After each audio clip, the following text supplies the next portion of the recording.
So, subprograms in C# typically referred as a method. And kaya may method is para lagyan ng parameter, i-define, and para tawagin. So, una is a static void main. Siyempre, dito yung lahat nagsisimula ng entry point ng program natin. So, sa next line na my name is tinawag natin yung method na my name. Next line is int result, tinawag rin natin yung add numbers, and then may ano siya, may laman, may ano sa parameter niya is may laman. So yung add numbers, which is ito yon. Next line is print natin si result, the sum is plus result. Tas next line is static void my name. So itong method na to is wala siya parameter list, and dire-return niya yung void. Okay. Tapos sa static in add numbers naman is itong method na to is merong parameter list, and then nire-return niya yung sum. So a plus b is equal to 15 because 5, which is a is yung value niya 5, and then b value niya 10. So ang magiging output natin is, hi, I'm Peter John Ricardo, the sum is 15. And that is for the fundamentals of subprograms. So, local referencing environment in C#.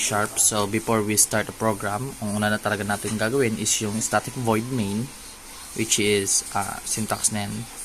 Or, bago mag-program, ayun na, static void main muna. So, dito is tinawag lang natin si calculate area is nagpass lang tayo ng argument, which is yung 5 and 10. And then next slide is print lang natin si area. So, sa method na to, dito papasok yung local referencing environment. Ang simple explanation lang dyan is yung variable na length and width is ma-access mo na siya sa loob na method na to kung saan mo siya dineclare. So, ayun, dito sa part din na to is dito na i-calculate yung area ng ng rectangle. So, which is the length and width, and then the return area, which is the 50. So, times 5 times 10.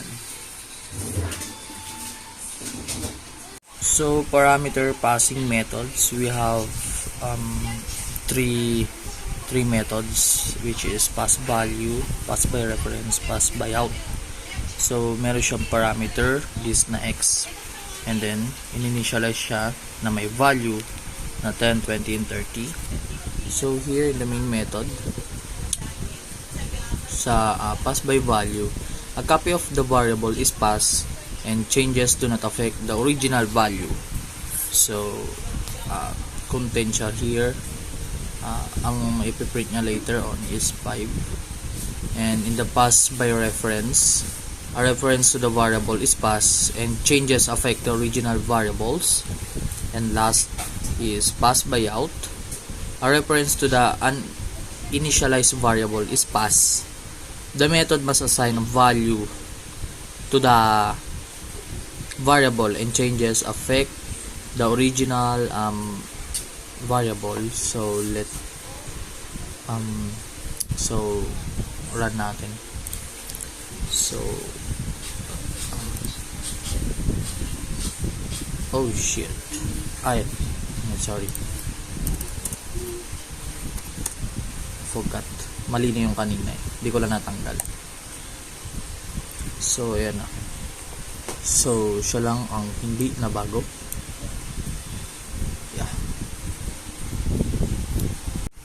So, for the data abstraction, dito sa first and second line, nag-declare lang tayo ng string and int na may name and age. So, next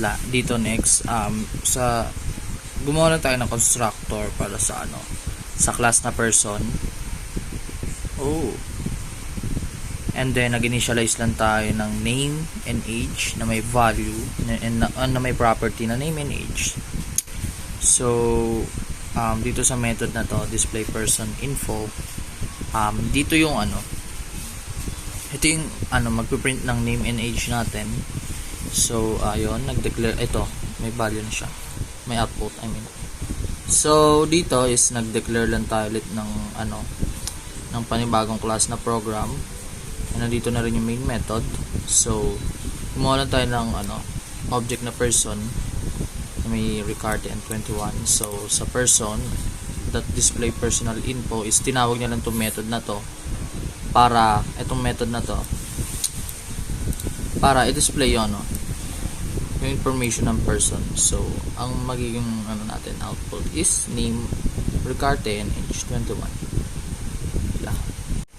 So in the fundamentals of concurrency, so thread na to is thread 1 and thread 2 is kumuha muna tayo ng thread, and then in-start natin thread, and then nag-intay tayo na matapos yung both thread, and then sa console.write and final counter value, dito yung output ng final value of the counter. So kapag niran mo tong program na to, you will observe that the two threads are incrementing the counter variable concurrently due to the use of lock. The increment operation is synchronized, ensuring that the final value of counter is 2000, which is ito.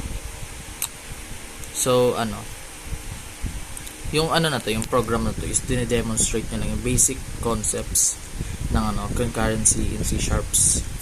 So